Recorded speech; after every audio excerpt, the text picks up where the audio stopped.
Pipe ज़रा lengthy है, इसको ज़रा स्पीड में करते हैं। The block is fully immerse in water. Block को हमने वाटर में फुल इमर्स किया हुआ है। Before the immersion the block weight is, अच्छा पानी में जाने से पहले उसका वेट ये था, मतलब एयर में, ठीक है। और while immerse it's apparent wait है वॉज फाउंड टू बी, और जब इमर्स हो गया पानी में डूब गया तो उसका वेट ये है, ठीक है। अब कह रही ये चीज़ें फाइंड करें। अब थ्रस्ट फाइंड करना है। Weight of the water displace, volume of water displace the volume of the block and density of the. हमें सिर्फ एयर में उसका वेट दिया हुआ है, और वाटर में जब चले जाते हैं फिर वेट दिया हुआ है, ठीक है। तो पहले तो फाइंड करना the upthrust on the block. Upthrust on the block का फार्मूला क्या है? Weight in air and minus weight in water. तो वेट एयर में 30 था और इसमें वाटर में 25 था, ये गिवन थे। माइनस कर लेंगे तो हमारे पास अपथ्रस्ट आ जाएगा। अब the weight of the water displace, weight of the water displace कितना होता है? वो होता है अपथ्रस्ट के इक्वल, तो मतलब कि 5 आ जाएगा। यहाँ हमने फाइंड किया हुआ है। Volume of the water displace के लिए हम क्या करेंगे? पहले वेट का फार्मूला यूज़ करेंगे, W is equal to mg। इसमें m छोड़ के g नीचे आ जाएगा तो W बाई जी बन जाएगा। अब मास ऑफ द वाटर है ये,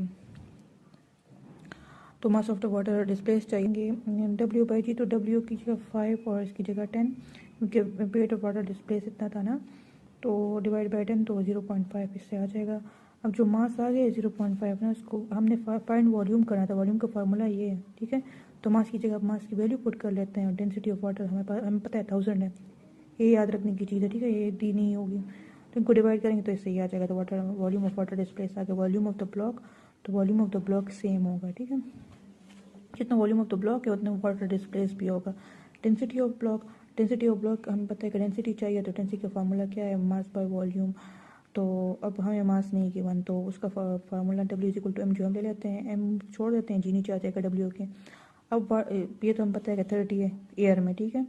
जो वेट था तो 30 हम लिख लेंगे, और जी की जगह 10 लेंगे। 9.8 भी लिख सकते हैं, लेकिन बस 10 लिख लेते हैं, कोई बात नहीं। अपनी ईज के लिए यहाँ पे भी हमने 10 लिखा हुआ है, 9.8 भी ठीक है। अब इनको डिवाइड करेंगे 3 आ जाएगा, तो m हमारे पास 3 आ गया। m की जगह यहाँ पे हम 3 पुट कर लेंगे। Volume of the block, block का वॉल्यूम कितना है? ये, ठीक है।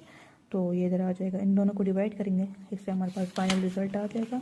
डेंसिटी आ जाएगी हमारे पास ब्लॉक की, तो डेंसिटी आ गई है ब्लॉक की ये।